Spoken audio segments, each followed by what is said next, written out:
She smiled, not the kind of smile you give out of habit, but the kind that comes after years of silence, the kind that says, "I've waited too long to feel like this again."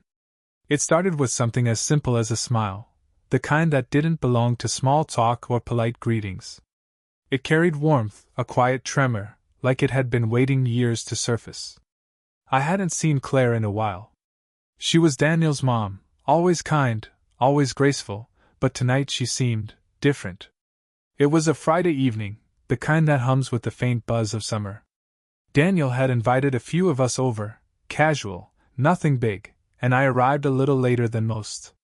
The front door was open, music murmuring from inside, laughter spilling faintly down the hall.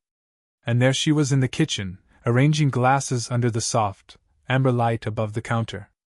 Her hair was loosely tied back, a few strands falling free as she leaned over to reach something. She looked up when she heard me, and smiled. "Hey, you made it," she said, voice calm but bright, like a soft note played on an old piano. For a second, I forgot to answer. Maybe because she didn't just look at me, she saw me. That kind of eye contact has a weight to it. I smiled back, muttering something about traffic, trying to play it casual. But inside I felt something shift, quiet, but real. Daniel came in, laughing, throwing an arm around my shoulder, and the room filled again with the noise of friends, stories, and music. Yet every now and then my eyes drifted to her. She was moving around the kitchen, talking with ease, her laughter unforced, but behind it all was something more, like she hadn't allowed herself to be light-hearted in a long time.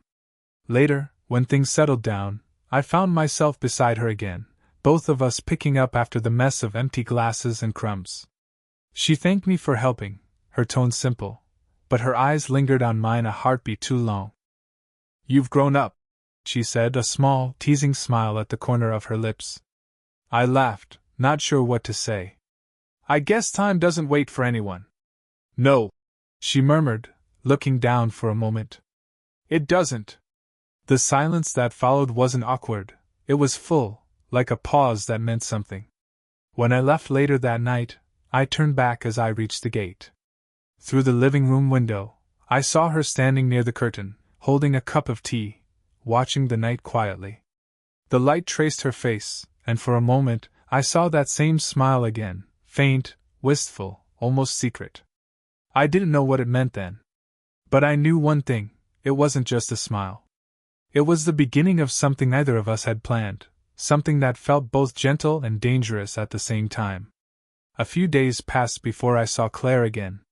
Daniel had forgotten his watch at my place after the get-together, and I offered to drop it off. It was early evening when I pulled into their driveway, the sky bruised with the colors of dusk, that quiet hour when everything feels half awake, half dreaming. I didn't expect her to answer the door. But when it opened, there she was, soft light behind her, wearing a loose blue cardigan that somehow made her look effortlessly graceful. "Oh," she said, a little surprised. "You didn't have to come all the way. It was on my desk. Figured Daniel might need it," I said, holding out the watch. She smiled, that same warm, almost knowing smile from before. "He's not home right now, but you can leave it here." Then, after a pause, "Would you like some coffee? It's fresh." It felt wrong to say no. So I didn't. Inside, the house was quieter than before. A faint scent of vanilla drifted through the air, the kind of homely smell that makes you feel safe without realizing it. She moved around the kitchen with practiced calm, pouring coffee, her movements deliberate but relaxed. She set a cup in front of me, her fingers brushing the table's edge close to mine. "So, how's life treating you these days?" she asked with a light laugh, though her tone carried something deeper, curiosity, maybe even longing for conversation. "Busy," I said, smiling. "But I like it that way. Keeps me out of trouble." She tilted her head. "Trouble suits the young." Her teasing caught me off guard, not because of what she said, but how she said it. Her voice softened near the end, almost wistful. We talked about work, family, music, the kind of ordinary things that somehow didn't feel ordinary at all. She had this way of listening that made silence feel like part of the conversation. Every now and then, she'd laugh, quietly at first, then fully, the sound lighting up the room. Then, somewhere between laughter and pause, she said, "I don't really talk to people much anymore. Not like this." Her gaze drifted to the window, where the last bit of daylight was fading. "After Daniel's father left, I learned how to keep things to myself." The room went still. I didn't say anything, I just nodded, letting the weight of her words settle. Then, softly, I said, "You don't have to, you know." When she looked at me again, something in her expression shifted, gratitude, maybe, or surprise. She reached out, her hand grazing mine briefly. It wasn't deliberate, or maybe it was. Her touch was feather-light, but it stayed long enough to be felt. "Thank you," she whispered. I smiled. "Anytime." That evening didn't end with grand gestures or long goodbyes. Just a shared silence and 2 cups of cooling coffee between us, the start of a quiet, unspoken understanding neither of us dared to name yet. The rain came without warning, thick, silver sheets falling from a sky the color of slate. I'd gone out for a jog, headphones in, not realizing how quickly the clouds had gathered. By the time I reached Claire's street, I was drenched, the world blurred by water and the faint shimmer of streetlights. I ducked under the overhang of her porch, just for shelter. Through the rain-streaked window, I could see the faint glow of her living room, warm, golden, alive against the storm. I hesitated for a moment, unsure if I should even knock. But before I could decide, the door opened. She stood there, holding a towel, a look of amused disbelief on her face. "You're either brave or completely mad," she said with a soft laugh. "Maybe both," I admitted, wiping water from my hair. "Come in before you catch something," she said, her tone more gentle than teasing. I stepped inside, dripping water onto the floor, and she shook her head, smiling as she handed me the towel. "I swear, you're worse than Daniel at your age." I laughed, and for a moment the house filled with a warmth that had nothing to do with the heating. She disappeared for a second and returned with a mug of coffee, steam curling upward, the smell rich and comforting. "Here," she said, holding it out. "You'll warm up faster." I took it, our fingers brushing briefly. Even through the towel around my hands I felt it, that soft, unspoken spark that kept finding its way between us. The rain beat steadily against the windows, filling the silence that lingered after small talk ran out. She sat across from me, one leg tucked under her, the faint sound of thunder rolling somewhere far away. The world outside was chaos, but inside it felt still. After a while, she spoke, voice quiet. "I love the rain. It makes me feel less alone somehow." I looked up, meeting her gaze. "Why's that?" She smiled faintly. "Because it hides everything. The noise, the thoughts, even the loneliness. It's like the world takes a deep breath." Something about the way she said it, honest, vulnerable, made me want to reach out, to bridge that invisible space between us. But I didn't. Not yet. Instead, I said softly, "You shouldn't have to feel alone." Her eyes lingered on mine, and for a heartbeat she didn't look away. Then she smiled, small, but real. "You have a kind way of saying things." When she touched my arm to thank me, her fingers stayed for just a second too long. The warmth of her hand contrasted sharply with the cool air around us, and it was enough to make my heart stumble. Outside, the rain kept falling, rhythmic, constant, like a secret shared between us. And in that quiet, I realized how something so gentle could feel so dangerous. Not because it was a Saturday evening when Claire called. Her voice was calm but softer than usual, the kind of tone people use when they've already debated with themselves before reaching out. "Daniel's away for the weekend," she said lightly. "There's a few things around the house I've been putting off fixing. If you're free, I could use a hand." I told her I'd be there in an hour. By the time I arrived, the day was folding into twilight. The air smelled faintly of rain and fresh-cut grass, and the windows of her house glowed like a quiet invitation. She opened the door before I could knock, smiling, a real smile this time, unguarded. "You didn't have to rush," she said. "I wanted to," I replied without thinking. Inside, the house felt different. Music played softly from an old speaker, a jazz tune that filled the empty spaces like a memory. She tied her hair loosely again, a few strands brushing her cheek whenever she turned. There was something peaceful about the way she moved, yet beneath it, I could sense a kind of nervous energy neither of us spoke about. We started with small things, tightening a loose cabinet door, fixing a leaky faucet. She hovered nearby, handing me tools, laughing whenever I struggled with something simple. "I thought you said you were good at this," she teased. "I said I'd help," I countered. "Didn't say I'd be any good." Her laughter filled the kitchen, light, melodic, and genuine. It was the kind of sound that makes you want to stay in the moment just a little longer. After the last fix, she brewed tea. The music changed to something slower, Ella Fitzgerald, soft and smoky. The room felt smaller somehow, as though the night had drawn the world in closer. "I used to play this all the time," she said, looking into her cup. "When I was younger. Before life got practical." She glanced up, meeting my eyes. "I forgot what it's like to feel wanted. Or even noticed." Her words hung in the air, fragile, sincere. I didn't answer immediately. Instead, I stood, moved closer, and gently brushed a loose strand of hair from her face. My hand lingered by her cheek, and she didn't pull away. Her breath caught, quiet but noticeable. We stood there, close enough to hear each other's breathing, the music wrapping softly around us. There was no rush, no words, only the quiet pulse of connection. Her eyes softened, full of something between hesitation and hope. For a long moment, time felt suspended. Then she exhaled, a trembling sigh that sounded like release. "I don't remember the last time I let myself feel something like this," she whispered. "You don't have to be afraid of it," I said. She smiled faintly, that same wistful curve I'd seen the first night, only now, it carried warmth instead of distance. And in that still room, with rain threatening again outside and music fading into silence, something unspoken finally began to breathe.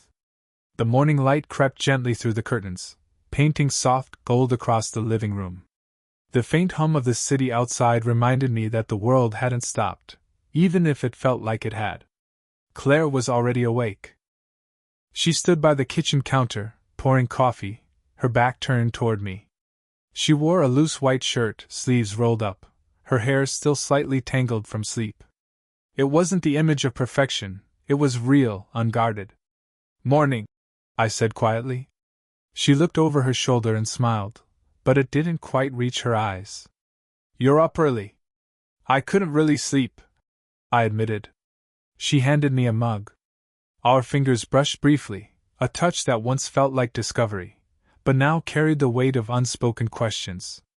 We sat at the table in silence for a while, the air filled only with the gentle clink of spoons and the soft ticking of the wall clock.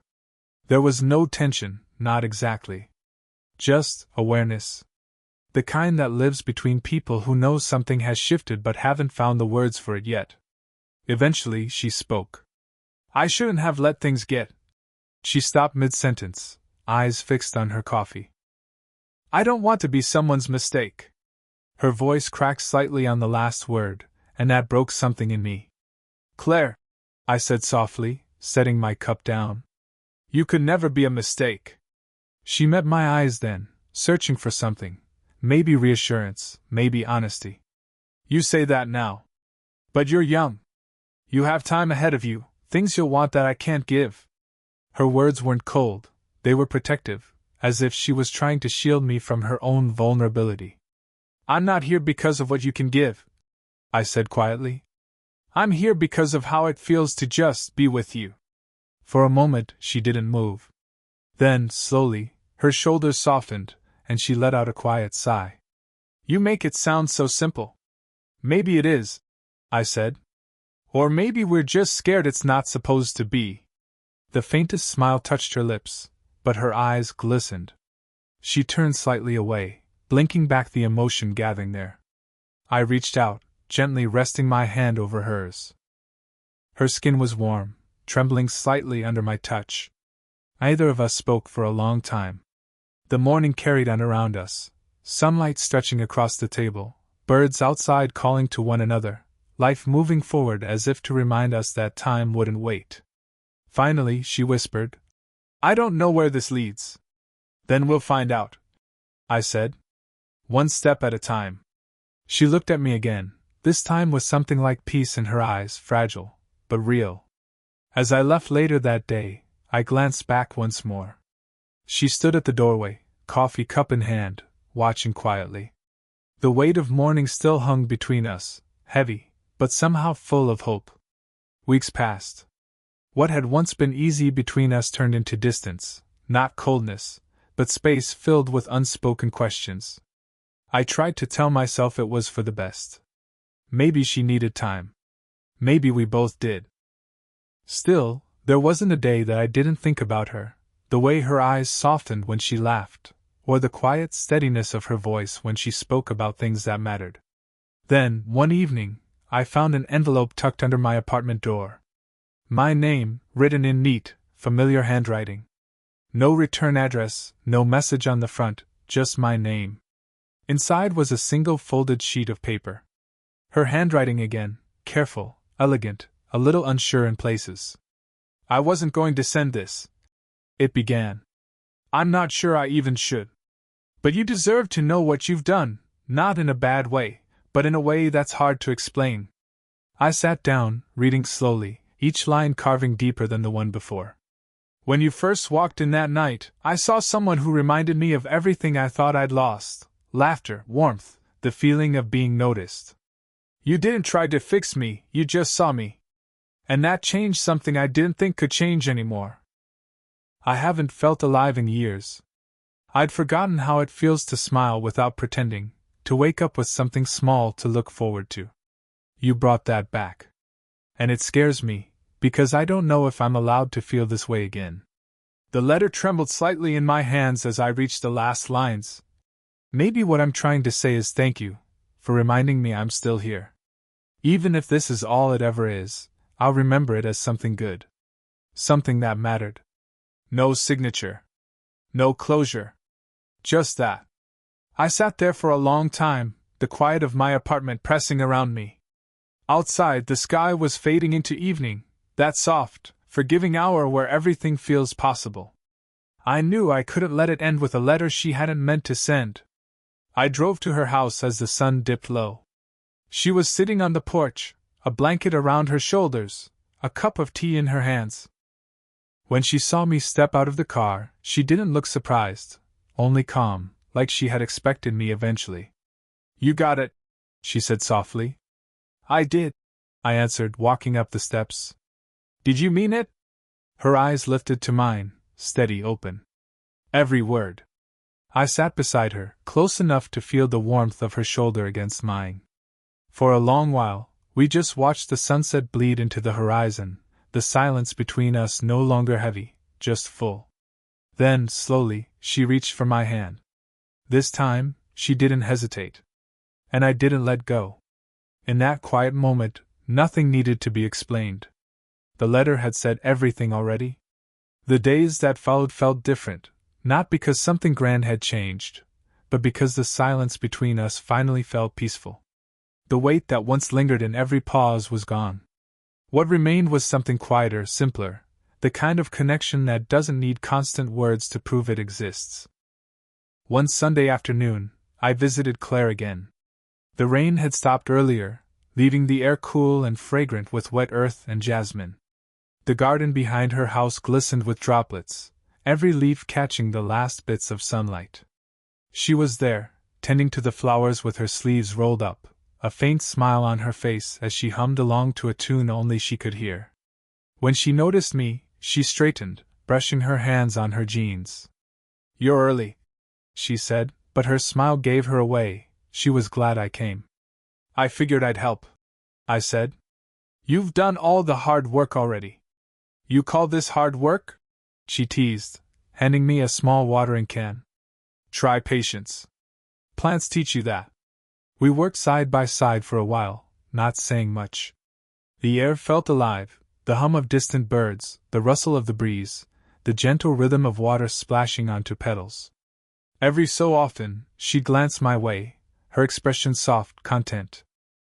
There was something deeply grounding about it, being there, in that quiet garden, with her.